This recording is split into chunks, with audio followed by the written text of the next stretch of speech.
Alright, let's talk about the Boykisser meme. You like kissing boys, don't you? And how despite it being probably the most popular furry meme of 2023, or to some being the most infamous, obnoxious, annoying, insert derogatory adjective here meme of 2023, despite having that title, it shouldn't exist. And you can take it in the sense where the meme is just so goddamn annoying. It's overused, it's plagued the internet for a while now. We should just move on to the next annoying thing. Why hasn't it stopped? Or on the other hand, you could see it in the sense that the artist who made the art behind the meme never had any intention of their work being turned into a meme in the first place. And that's just the sad fate that befell the artist and the character with regards to the birth and creation and popularity of the Boykisser meme. So what's going on? You've probably seen this cat all over the internet in some way, shape, or form. You've seen the cat, maybe you've seen the text, "You like kissing boys, don't you?" Or maybe you've seen someone's fursona giving this exact expression. Long story short, a furry artist posted a simple animation on Twitter of a white cat character with hypnotic eyes. A still frame from that animation was taken, drawn over, had impact font text added over it, and the rest was history. Just to put it in perspective, when I did my last furry IRL meme review, I was going through the subreddit, and I swear it was 1 in every 5 posts was a Boykisser meme. The meme started in early February, so it's been going for well over 8 months now. Like, it's gotten to the point where like mainstream Twitter users and like gimmick accounts are tweeting about it, asking which one's more annoying, the Boykisser or Skibbity Toilet. And a lot of people have voted on Boykisser. So how did the Boykisser meme become what it is today? Now, to tell this story, we have to go all the way back to the Elden years of mid-2022 with the artist known as Mozzie Mice. They're the artist behind the character and the animations from the meme itself. They would post 5 animations throughout that year, and 4 of which would be memed into oblivion the following year. The first one being POV, "You're a ball of yarn," with the cat character pointing at the viewer as if they're a ball of yarn. You don't need me to explain these. The next one being the Hypno Eyes animation with the caption saying "kitty," and as you can tell, this is the most prominent animation of the bunch. After that, there's the Meow animation of just the white cat going meow, meow. The next one being the Silly dance with the caption "silly," and I mean, it's kind of catchy.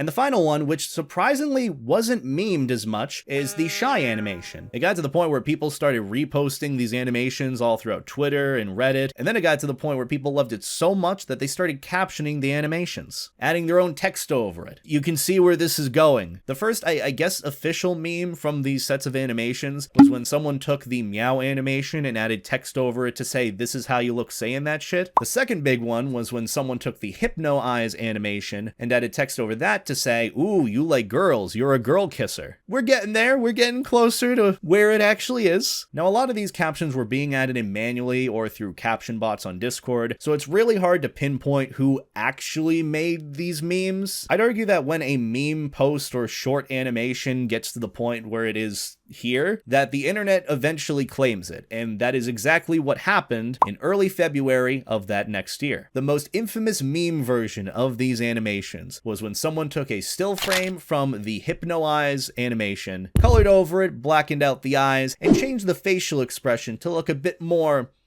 judging. You know that face SpongeBob makes in that episode where Squidward loves Krabby Patties? And then it all goes to his thighs. A bit accusatory, but in a very ooh-woo manner, if that makes sense. Why am I unironically saying ooh-woo? I should talk to my therapist more. This was the final product of the Boykisser meme that was posted in early February of 2023, and within a few days, it blew up fast. It has been nothing but everywhere, especially in the furry community. And even today, if you were to check out any furry meme subreddits, which is oddly specific, and now I'm questioning myself on why I'm doing that. Anyways, in the furry community, it's still pretty prevalent. But there would be versions of memes like that where the Boykisser would be redrawn, it would be drawn in different scenarios, and if anything, people kept getting more creative with their versions of the memes that were being made. Like, someone made a whole goddamn movie poster with like a 3D render, or maybe 2D render that makes it look 3D. Like, what the hell? This is a random white cat that someone used for their animations. What the hell? But this, from my knowledge, is one of the first furry memes to ever make its way into mainstream media, and people to some extent enjoy it. I wouldn't say everyone did, because we'll get on to that. I remember seeing some post a while back of someone saying that the Boykisser meme is becoming the Pepe the Frog meme for the furry fandom, which, please, let's not let that be. Like, we don't need that. The furries, please don't let that happen. We already have Telegram sticker pack conversations, okay? I think that's good enough. Now, the consensus that I've gathered from the internet at large about the meme is that to some, it was initially funny. You know, the renditions were interesting and funny the first, like, maybe week or month or so, but now it's gotten to the point where some people have become rather annoyed by it. In fact, annoyed to the point where they are willing to harass the original artist of the animation for the meme. And in early January, a little bit after the meme itself was made, they posted a little portfolio of all the animations they did that were supposedly being memed at the time, saying that they're the creator of them. And then later on, I'm not sure when this was because this is a quote retweet just kind of taken out of context, Mozzie tweeted, "People don't seem to understand that I just made the animations. People added text to it and started using it like crazy everywhere. Not me. I don't have nothing to do with that, and thanks to it, I've been receiving an unbelievable amount of hate daily." I don't know if this is a hot take or not, but I think that's completely unjustified to receive hate for something like that. Like, I can understand being frustrated with a meme constantly being there on the internet, but plain and simple, you can just ignore it, right? And also, fun fact, the more you interact with it, like comment on it over and over again, the more you're going to be recommended it. That's something that a lot of people don't really take into account. Like when they comment on videos or posts, even if you say you don't like it, you're going to be recommended it more. That's the feedback loop that social media does. This might be a bit of a stretch here, but this is sort of reminding me of the whole PNG tuber Jellybean situation a while back, where unfortunately the creator Jellybean and many other PNG tubers like them were receiving backlash and hate for making just YouTube shorts that were a very niche form of content. But unfortunately, some people found it to be annoying and obnoxious, so much to the point where people harassed the creators for what they were doing. Which again, there was nothing wrong with the type of content they were putting out there. I know I might be comparing apples to oranges here with both of these different situations and the drama behind both of them, but in both of these cases, the hate was unwarranted. All the different versions of the meme that were built up to the point where it became the Boykisser were not made by Mozzie. From what I'm gathering, they just wanted credit for the animations that they made. They didn't have any part in the Boykisser meme being what it was. They just saw that the animations were trending because people seemed to like the animations and made a post about it, that they're the creator of them. And even just pairing that with the purpose of Silly Cat to begin with, of being a character to just practice animations with, it's just an unfortunate and sad thing to see, especially from someone who is just looking to practice their animations and post them online. Which to some extent, you have to understand that the internet just kind of works that way. It takes what it wants and it turns it into whatever it wants. That's just how things are. We don't live in a perfect world, unfortunately. But with regards to the Boykisser meme, I sort of see two issues with this whole thing. The first one being the harassment that Mozzie Mice received for the meme's existence and for people that didn't really like the meme at all, which quite frankly, I feel like spreading hate to the artist who had nothing to do with the meme being created is kind of absurd. And the second thing being that the cat behind the Boykisser meme is no longer just Silly Cat. It's more of the internet's own Boykisser cat character. You see, I know this is sort of a weird thing to consider because realistically it's just a fursona or character, but if Silly Cat was posted again in a future animation, they wouldn't be known as Silly Cat. They would be more or less known as the Boykisser cat. Realistically, it could have been worse. It could have been some personal character or fursona of theirs that they very closely identify with within the furry community, and it would have become this whole meme or this whole different character viewed by everyone else that might not line up with how they would want to go about portraying their character. Which to some extent that's always going to exist. I've experienced this personally with characters of mine where people put their own personalities that they might enjoy on my character. But to some extent, when it becomes as viral as it is, you can't do much about it. That's just how the internet kind of works. And to some, the character may be known as Silly Cat. To many, it's probably just going to be known as the Boykisser. But that's pretty much the story of the furry meme that shouldn't exist. So on that note, thank you all for watching. watching. Seriously though, this has been like 3+ months in the making. It shouldn't have been, but you know me. I don't know what that means, but you know me. Also, if you want me to cover more memes or topics like this and happen to have any in mind, be sure to let me know as well. I'm not really sure where I want to take this whole breakdown series, if it's really a series, but just these types of videos in general, because I don't really know what else is out there. I just kind of saw the Boykisser meme, thought it was interesting, thought I'd cover it, so that's why we're here. So if you happen to know any other things like this in nature that you'd want me to discuss,